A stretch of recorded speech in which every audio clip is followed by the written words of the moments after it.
আমাকে দেখে নানা নানি অনেক খুশি হলেও মামারা আমাকে দেখে কেন জানি খুশি হতে পারেনি। হয়তোবা তাদের ভালোবাসাটা তাদের বোনের জন্য ছিল। বোন মারা যাওয়ার সাথে সাথে আমার প্রতি তাদের ভালোবাসাটাও মরে গিয়েছে। তবে আমি এটা নিয়ে দুঃখ করলাম না, কারণ যেখানে ভালোভাবে বেঁচে থাকাটাই একটা যুদ্ধ, সেখানে কারো মনের খবর নেওয়াটা বিলাসিতা ছাড়া আর কিছু না। 2টা বছর আমি মামাদের বাসায় ছিলাম।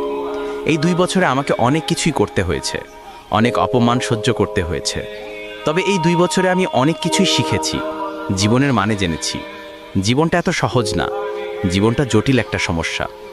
এই সমস্যাটা সমাধান করেই আমাদেরকে প্রতিনিয়ত বেঁচে থাকতে হয়। আমিও বেঁচে ছিলাম। আমার 4টা মামা ছিল, তাদের সবারই ছেলে মেয়ে ছিল।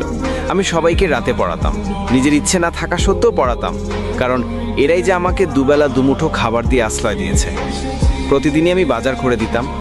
মামারও কখনো আমাকে কোনো কাজ করতে বলতো না, যা বলার মামিরাই বলতো। আমিও তাদেরকে কোনো সময় না করতে পারতাম না, ভয় হতো যদি আমাকে বাড়ি থেকে বের করে দেয়।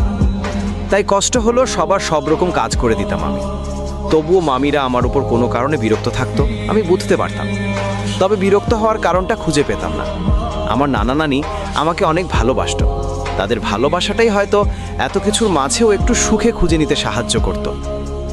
মামাদের বাসায় থেকেই আমি এইচএসসি পাস করি, অনেক ভালো রেজাল্টও করি। তবে আমার রেজাল্টে খুশি হওয়ার মতো কোনো মানুষ ছিল না। আমি নিজেই নিজের প্রতি সেদিন অনেক খুশি হয়েছিলাম।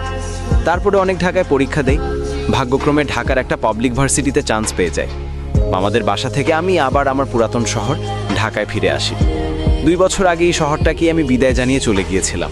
আজ 2 বছর পর আবারই ঢাকাতেই ফিরে এসেছে। আমার আর্থিক অবস্থার কথা কয়েকটা বড় ভাইকে বলেছিলাম। সেই সূত্রেই এক বড় ভাই একটা বড় ধরনের টিউশনি জোগাড় করে দেয় আমাকে, যেটা দিয়ে আপাতত আমার কষ্ট হলেও মাস চলে যাবে, পরে না হয় কিছু একটা করা যাবে। এই ভেবেই ঢাকায় চলে আসি।